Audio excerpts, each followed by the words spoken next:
Hey, Ryan. Hey, Patrick Klepek. I heard something about you. What's that? I heard you like to stab dudes. I am an enthusiast when it comes to virtually stabbing dudes.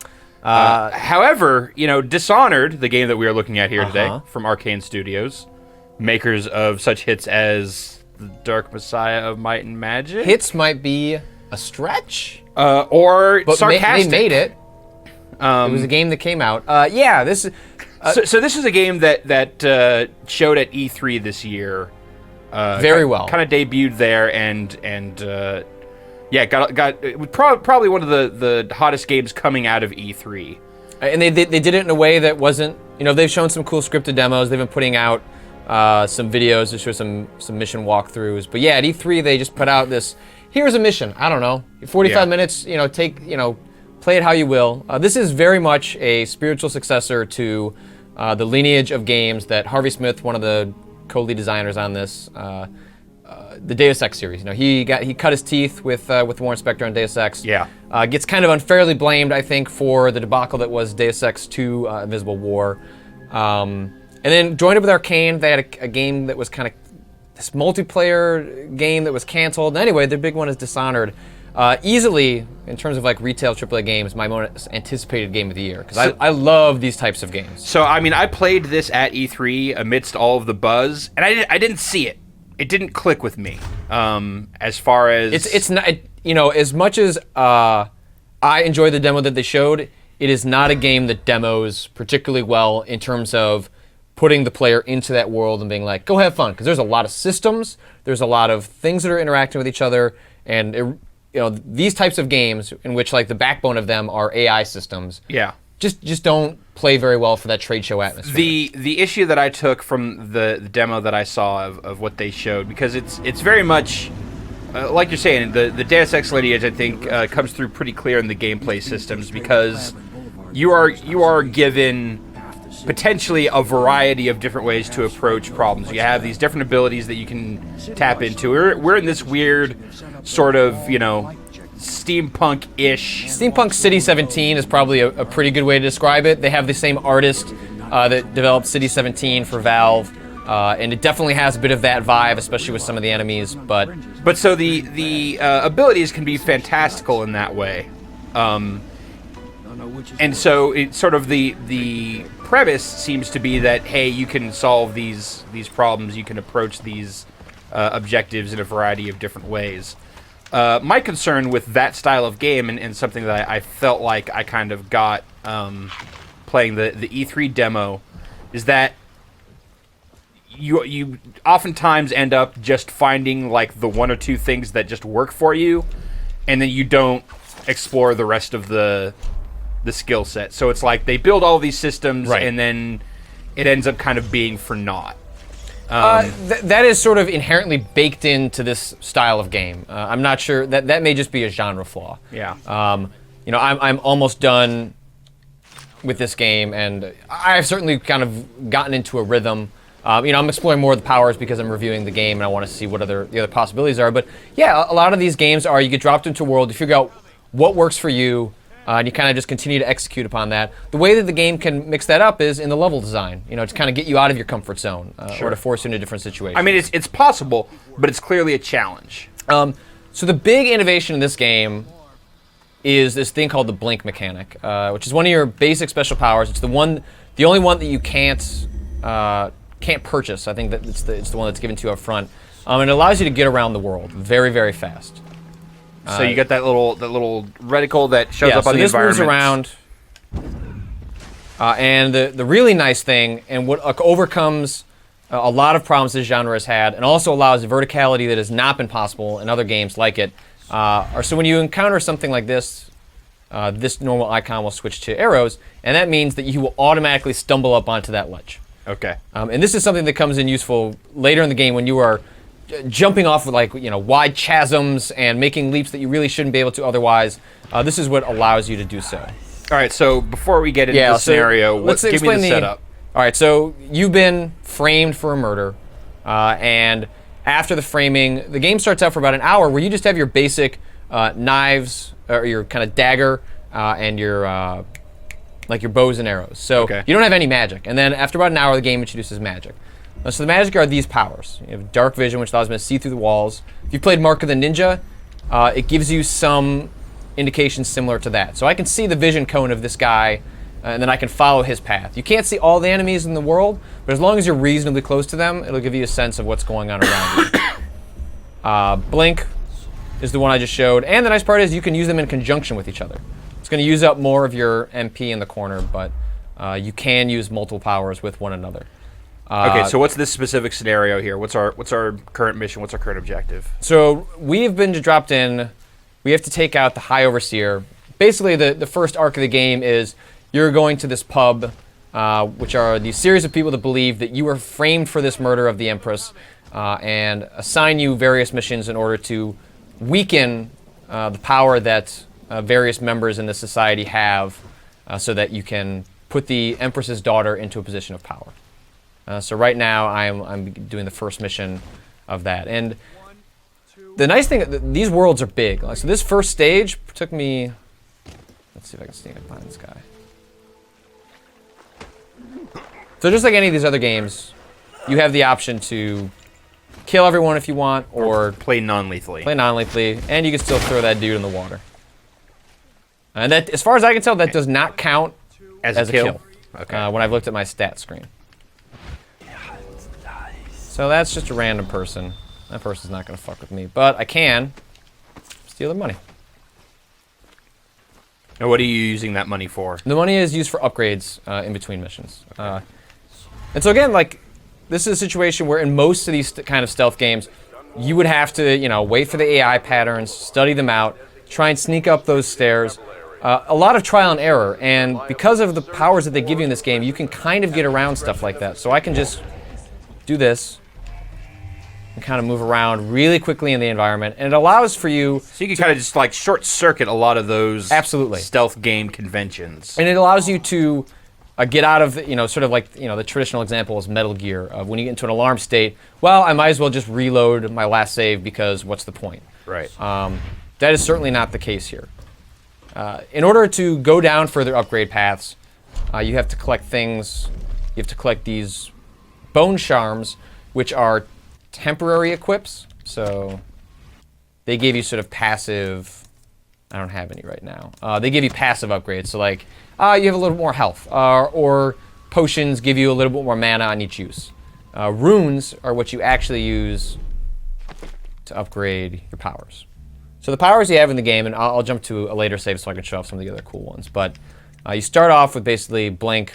Dark Vision is super useful. Possession allows you to take, on first level, control of animals. Then a second level allows you to control humans. And each of them has an upgraded path. It seems like if you collected all of them, you could pretty much get everything, but some of the upgrades cost such an astronomical amount of runes that you're going to have to pick which path do I want to go down. And how are you getting these runes? Well, you're equipping this heart, and then you're just tracking them down in the environment. Okay. And it serves two purposes. One, the runes allow you to upgrade the powers, then also force you to kind of explore the world. And then you're also getting upgraded powers as a result. So I'll show off some of the combat here in a second, which is nice because the combat in this game is actually pretty decent. Garbage. Dear? Is that you, my dear husband? My eyes aren't what they used to be. Have you seen my little birdies? The dear things must be starving without their granny. Here, birdies. This one's creepy. Here. Oh, my. I think I have gentlemen callers again, but not the way I used to, not the nice ones. I hear them, and they're not very polite ones either. Granny Rags, let us in. Oh, well, they'll go away again if they know what's good for them. But what a bother. Use the key to the front door, love. You'll see to those ruffians, won't you? Alright, so we're going to take care of those guys for Granny. Doesn't sound like you have any option. No, this is all optional. I could just leave these guys behind, not worry about it. Each of the missions has a number of sub-missions within them. You do want to do them because you're going to get access to more bone charms and more runes, but they're also just really fun and interesting. Oh. Okay. Keep.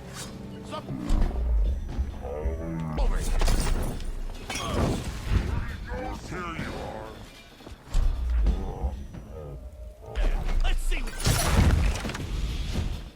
That guy just breathed fire at you.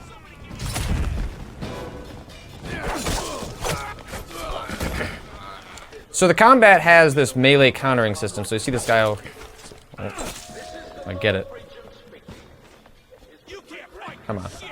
Oh, that's bad. Maybe I don't want to mess with that guy.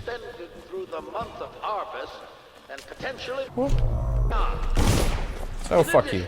But when guys come at you, if you time it, then you can set up like auto kills. Dual parry and then. Yeah, and then there are powers that you can upgrade that make that more useful or give you more options in that regard. And like any other game like this, a whole lot of the fun is sneaking around, seeing what's hidden in things, and Right. you have an incredible amount of verticality to accomplish that with sort of the blink stuff, because you can just get around really well. And when you upgrade that, the amount of distance you can cover allows you to go really, really high up. I think the little... Oh, my dear. I knew you'd help me with those ill-mannered boys. My brave man. Listen, Granny has a birthday present for you. I got it from the Outsider, and now I'm giving it to you. So the Outsider is this It's upstairs. spiritual, I'm the manager. trans-dimensional Think of being myself that here. chooses to imbue certain members of society with the ability Our to parties were use even these magical grander than powers. those at the Boyle Manor. He seems to be kind of like this godlike creature that interferes with man as he chooses to, and also works as, you know, a reason to give you powers that would not be possible, you know, unless we were setting this in the future and you had augments like Deus Ex. But they've got so magic. the kind of abilities that you have are relatively rare within this world. Yes. It's not everyone's running around blinking and using crazy magic Yeah, powers. so it's actually totally a surprise when you'll be running around the world and say you run into a couple of assassins that are equipped with the ability to teleport around or do anything similar to you, because most of the time you have the upper hand and you're kind of like this demigod as a result, because everyone else around you is using mechanical objects to try and combat you, or using just a sword and bullets. So you're at a pretty amazing advantage with all of them. Dedicated to loathing me. All right, fresh rune. All right, so I'm gonna jump ahead. I was hoping I could be able to bring all my fully jazzed up powers into a previous save, but you have to work with kind of like what you had at the time, even when you go back to the old missions. The game does let you, after you finish a mission, go back and just load it up, as opposed to actually having to play through the game a second time, which is a lot of fun because there are a ton of ways for these different missions to play Oh, out. so you can just like load up a specific mission. Yep. Yeah. Oh, interesting. But it does put you back to whatever your state was when you first took that mission on? Yes. Okay. Because, you know, some of the stat screens are tracking the amount of runes that you're collecting. So in order to keep all that stuff even keel, it does put you back. So you can see I've got a bunch. Yeah, you got way more now. I also upgraded my blink, so I can get a ton of places. The one critique I have of the blink, as much as it makes it fun to get around, is that not always clear. You see how it changed into the steps as I was mid-jump? Yeah, you had to kind of jump at it to get the right angle. It would be nice if it changed to a different color, you know, because then it would be a bit clear signifier, hey, you have modified this ability to do something by aiming it at a ledge, but it's a fairly small complaint. You kind of get used to it. See, and this is a case where it actually won't even show up. So you can peek through keyholes, and so in this case, I don't want to go right through here because that thing will shock the shit out of me.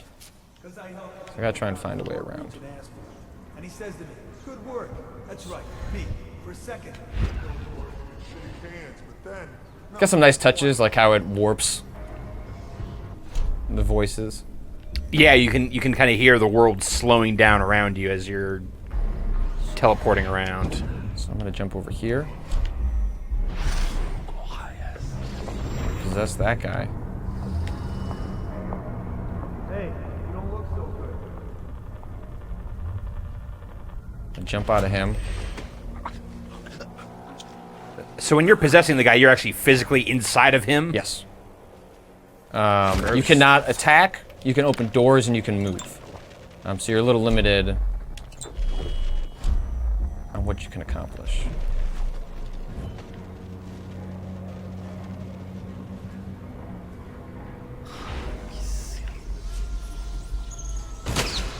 Summon some rats. So you can summon the rats and then bring a bunch of those guys aggroed in because they'll want to try and take out the rats. Okay, so they're not triggered on you, they're triggered on the rats.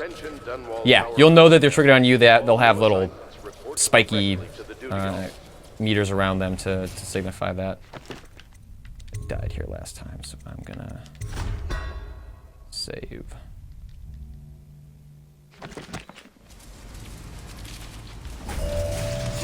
Okay. So, like a lot of these games, you can modify the security systems. This is way less important in this game than it is in, say, a Deus Ex game, which you're constantly modifying turrets and camera systems and things of that nature. But there are things like that here. So when you look at objects that you can modify, they come up blue, and then you can kind of follow the wires back to see what it is you actually want to do with them. So if I just open up, everything in the game runs on, like all the engineering in this world runs on whale oil. Right. It's like its currency. If you just remove that, it turns it off. If I was to open this and rewire it, then it's going to attack everybody else.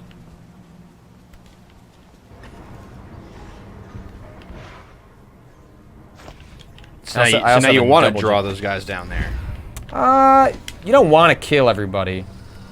I'm actually you going... don't. Let's see. So now because I have the upgraded blink, I can get around to really high places. Let's see if I can pull this off. Oh no, I can just do that. Okay, so now, rather than like going through this whole area, because I've upgraded my blink, I'm just fucking, hey, sure, whatever. Just skip it entirely. Yeah, I mean, I can just fuck with these dudes if I want. What's going on there?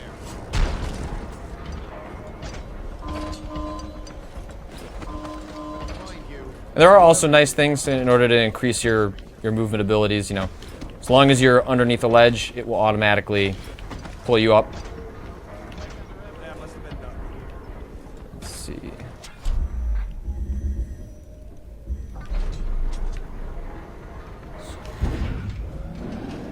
Oh.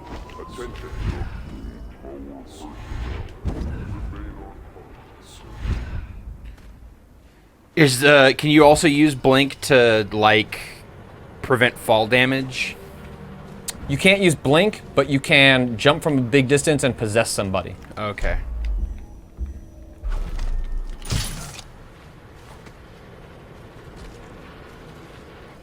He's down there, so he should be fine.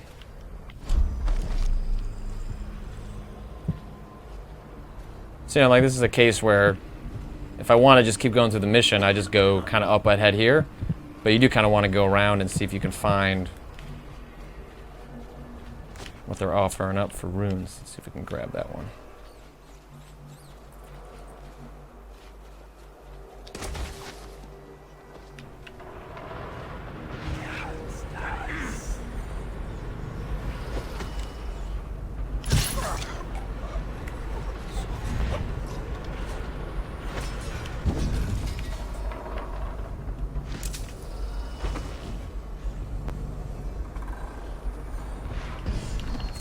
Well, this is a fun little room full of stuff. I know. What do you do with all this stuff? So that's health. Mostly you'll see things here in the corner that says coin. And you're just kind of banking that stuff so you can buy upgrades and the like. Some notes here. And you want to find notes because those will unlock submissions. So not all of them are like sort of like presented to you up front, like, hey, I don't know, just go do whatever you want. Here's everything that's possible in the mission. A lot of times you will only find what's possible in the mission by actually seeking it out. see. This other one I've got. Bend time.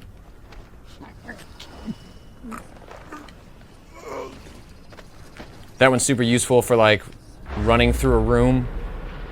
And if you actually upgrade it a second time, see that should actually kill him. If you upgrade it a second time, you don't move at half speed when you're moving through the slower world. You move at full speed. And if people have shot bullets and/or arrows, you can grab them out of the air. And if you stop time, possess somebody, bring them out in front of their own bullet, you can kill them with their own bullet.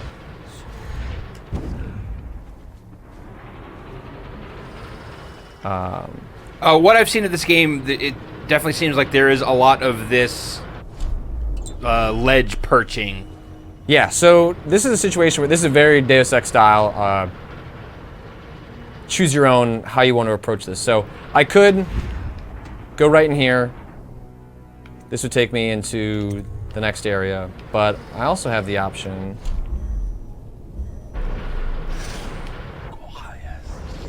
Possess fish. Yeah. Get in through here. Yo, thank you, fish. Didn't mean to kill you, but sacrifices have to be made in the name of assassinating things. So these types of games are sort of made around that.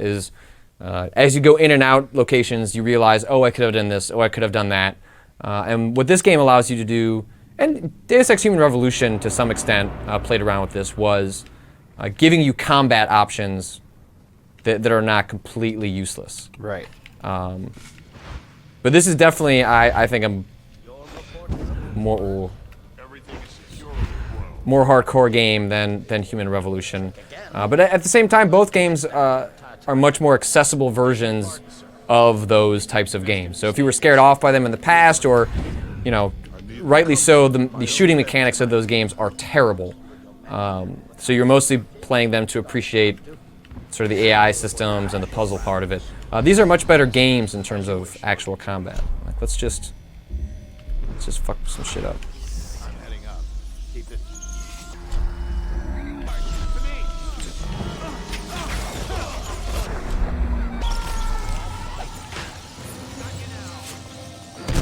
Yeah, fuck you guys.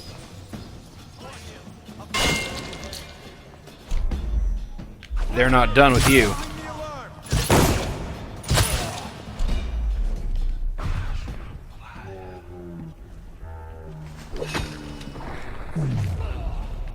There's actually there's a moment in the game where you're asked to participate in a duel, and there we go.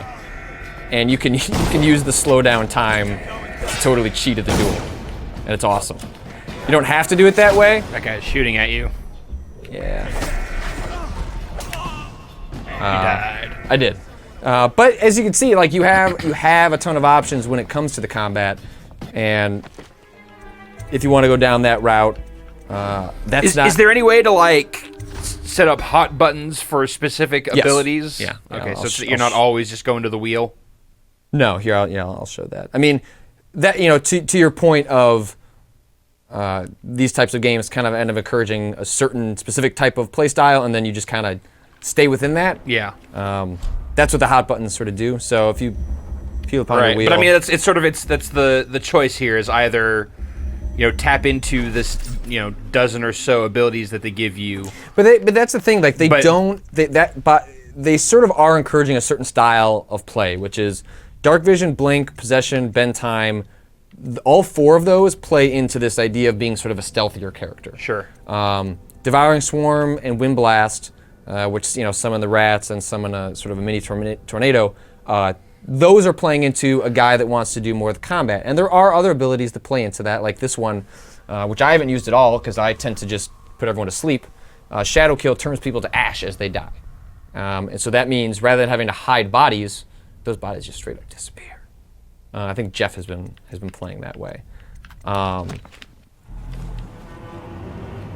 because the mission structure is such where you can kind of just load another one, you know, it's not that big of a deal to go back and kind of try it another way. And because there are so many other routes for you to get into areas and ways for you to resolve different scenarios, whether like one of the harder things to do are these non-lethal finishers for the target. So like, you know, each mission has some guy that you're going after, like some pair of brothers or some evil regent or something like that. And you can just go and kill them, or you can do something more despicable. Like there are these two brothers that you can just go and kill them, or you can pay somebody to kidnap them, to cut out their tongues and send them into the coal mines, and they can never identify who they actually were. So while they don't technically die, they basically live out a horrifying existence in the slave mines, and that requires a couple extra steps in order to pull off. So you got to really want it. You gotta really want it, but they're way more satisfying. Like, those are always the ones I'm doing. All right, so here's I got found out, but now you're gonna become a fish. I'm gonna become a fish. And now I have immediately gotten those guys off my trail. So, and there's an abundance of potions, so you never have to feel like, oh, I should really be conserving what I've got here, because I might not be able to make it to the end of the stage or do what I want. You are always gonna have what you need. Like I constantly had basically 9 or 10 because I just happen to play conservatively. But you totally don't have to do that.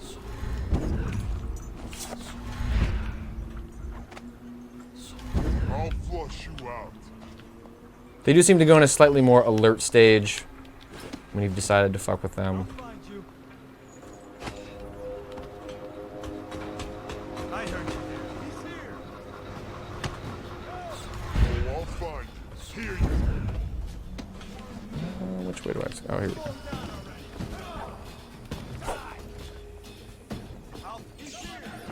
Flank it.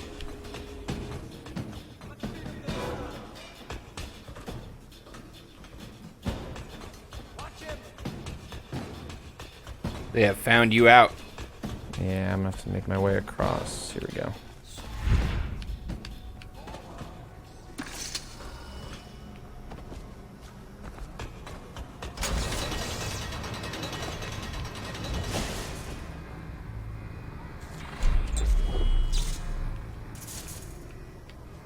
Where are you, lever?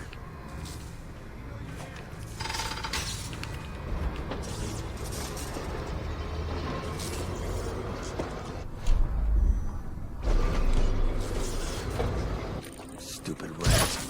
Plague. I know something. Really unnecessary crossbow shooting.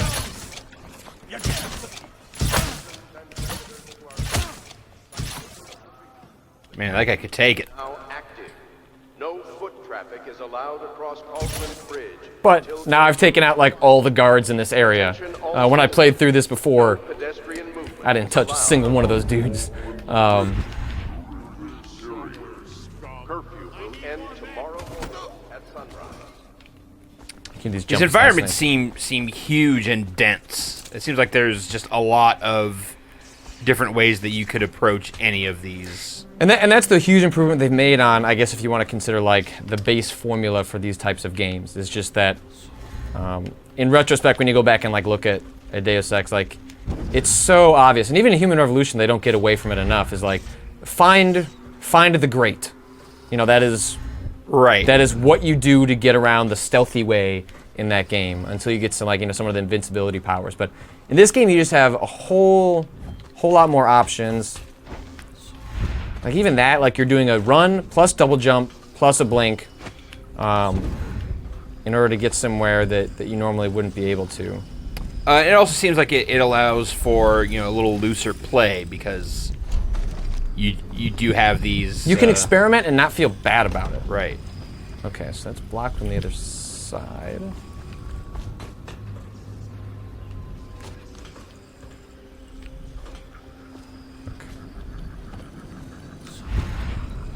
So see, we got a rune over there.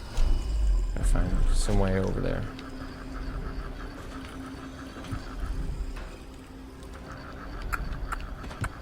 Let's try just going down. Take the stairs. Okay, so then. And the game, in general, does a really good job of sticking you to things. I was going to say, like, how confident do you feel in all of this? Because I tell you, like, first-person acrobatics like this always put me on edge because I don't have a good sense of... Am I going to hit it? You don't have that inherent kind of spatial awareness. Right. And you really can't tell, like, where your, quote-unquote body is. So trying to do stuff like leaping off of edges onto other stuff and... Let's try and do this. Got it. Okay, so I prevented my death. Hey, you by don't getting look it.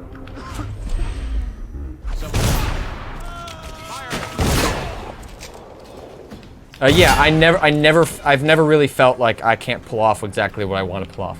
The only times that I do feel that are when this can get a little fidgety, and I really just wish it changed more significantly than just the arrows. It's just not enough. If you hadn't pointed that out, I don't know that I would have picked that up. I'm sure the game explains that to a certain degree, but just watching you play, you don't. And if it did something as simple as changing to red, you would know. Okay. yeah. Every time I do that, I know that means I'm going to crawl up. And eventually, you play this enough, and you just get to know the idiosyncrasies. But it is that initial hump. You do a lot of this sometimes, actually. Because it's not third person, so sometimes it's a little tough. The premise of this game is this part of the problem in the city are these rat plagues. So you'll come across what are sort of the zombie equivalents, which are called weepers. The infected. The infected. In fact, I think... Okay, so in this one I have the bone charms. So they do all sorts of small things like drinking from faucets, which charge a small amount of mana. You can possess white rats for longer, so you want to try and find white rats. And then there's like another charm that... oh, here we go. You encounter white rats slightly more often. So based on... If you have like a very, very specific thing that you want to accomplish in that mission, for example, there are some missions that take place inside these mansions that are full of dudes, and just getting around is really difficult. Yeah. If you want to get around as yourself, but if you were to equip some of that stuff, you could just keep kind of getting around as rats, and you'd be okay. I mean, there's even there's an achievement for, I think, being possessed or possessing for 3 minutes or more. And doing that would basically require you to leap from possession to possession to possession for full 3 minutes, which I don't even know how you would do that, but clearly it must be possible. No, it looks like you've Gotta go back where I came from, I guess. cashed it out here. Yeah, I think at one point they had given you the ability to prevent drop damage using Blink, but then eventually got rid of it. But you can, as I saw, got myself out of it with possession, so you have options that way.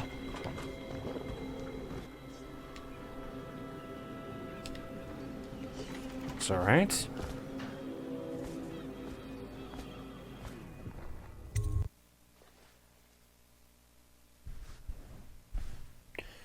So all of the missions ultimately are about kill some dude. Yeah, but every mission has the option to not kill them. Some of them are more complicated than others. Some of them took... And there are side objectives that will kind of come up dynamically as you're going along that you may or may not run into depending on the approach that you take.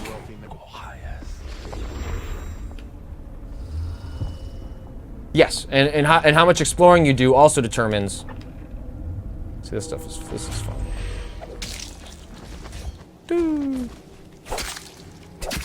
Hey. Stop stabbing that guy in the butt.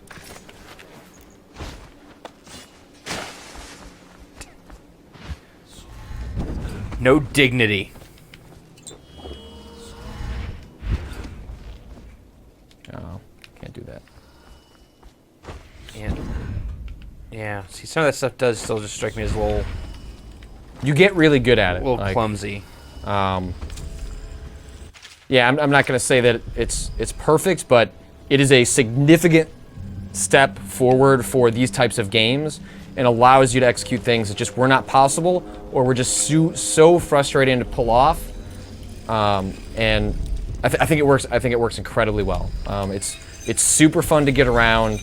It allows you to get into situations that normally you just wouldn't have even attempted in these types of games because, well, if I fuck this up, then I'm just gonna have to go back to my old save, so why even bother trying to do things like that? And this game really, really encourages experimentation on a level that I don't think Human Revolution managed to do, and I liked that game quite a bit. But it's much closer in parity, I think, to, it's not, you know, as revolutionary as a game like Deus Ex, but it is a very good type of that game. And I think if you have been scared off by those types of games in the past, see, like that. Like, I just skipped that whole section because I've gotten a little bit better. Awkward little platforming just by knowing Yeah, how to awkward use platforming has really, really hurt these types of games. And I think it puts off a lot of people that aren't as maybe interested because they have to be about, you know, exploration and traversal to a certain degree, but, you know, playing from the first-person perspective has its, you know, its limitations. And this, I think, opens it up to... Let's see, I can probably pull off. You're right. Possess the rat. Is there a time limit on possessions? Yes. You get it pretty much as much... You get a lot of time with rats. People you get, I'd say, like 10 seconds. And they even do cool things like contextualizing the maps in the world. Like, you don't have just access to a map, but you can get around the world and find maps. Can't take them with you, but at least gives you a sense of, you know, where you're at. And because like, this is one of the bigger environments, so I'm only halfway through to getting over to the other end where the true objective is. Some great architecture in this game, I will say that. It's got a great look. I really like the art. Okay, I think I can fuck some shit up here. What's the play here, Patrick? Okay, what's so the approach? We got that little pylon over there. It's not in blue yet because I'm not close enough, but I know that I can modify that. That's a security thing. Oh, shit. That guy won't get me. I want to see if I can turn it against them.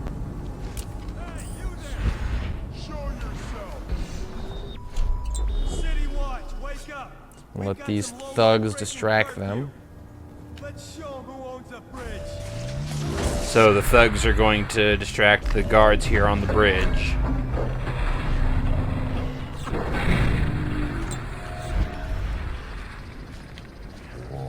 Where is it? Oh, I don't have any repair things on me, I bet. Shit.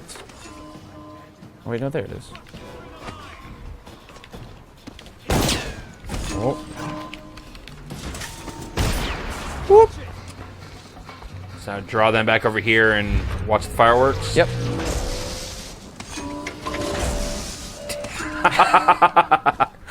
That's satisfying. Yeah, so that's one thing I don't think this game does enough. I personally love doing, like, the security system stuff. Like, that is, like, I immediately put all points into hacking whenever I play these games. It's a different type of game, so I don't know if it necessarily faulted as much as I just wish there was more of moments like that. But the setting of the game doesn't lend itself to it as much. I don't know if I can go up here. Yeah, I guess I can. Oh. Let's see. Oh. Oh, that could have gone better.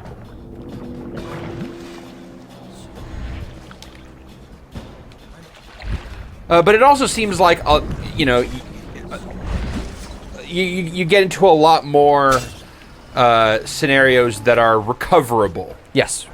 Where it's like, oh, I screwed that up, but I can still improvise my way out of this if I just do this, this, and this. Yeah, the level design is really well thought out to accommodate that from just like a pure architectural sense of how the levels are laid out, and then just the systems feed into that. And then also the AI just isn't, you know, I haven't played it on harder difficulty levels, but is aggressive enough that you need to be careful, but not so much that you shouldn't try things. And you're also not going to die right away. Again, you have access to enough... That's a key distinction to make in this kind of game, I think. Yeah, it's not trial and error like Metal Gear, which is Like, you don't try, wanna- mess up and then die and or load. It's try something out and then go back and try again. All right, so there's another one of those little security things. You know what? It's because I do have it on level 2. I don't know why it's not. Oh, there it goes. Then I can kind of see Where the path... Yeah, put that guy to sleep.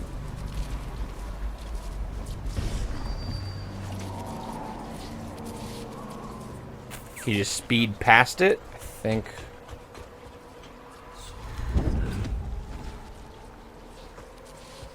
Try this again. Well, I'm just gonna try and.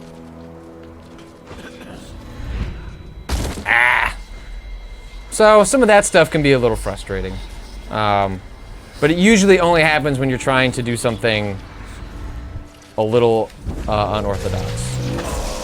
Boom, Like so. like so. But I think that shows off the game pretty well. So that's Dishonored. It's Dishonored. It is out tomorrow. I think it's really good. You know, especially if you like these types of games.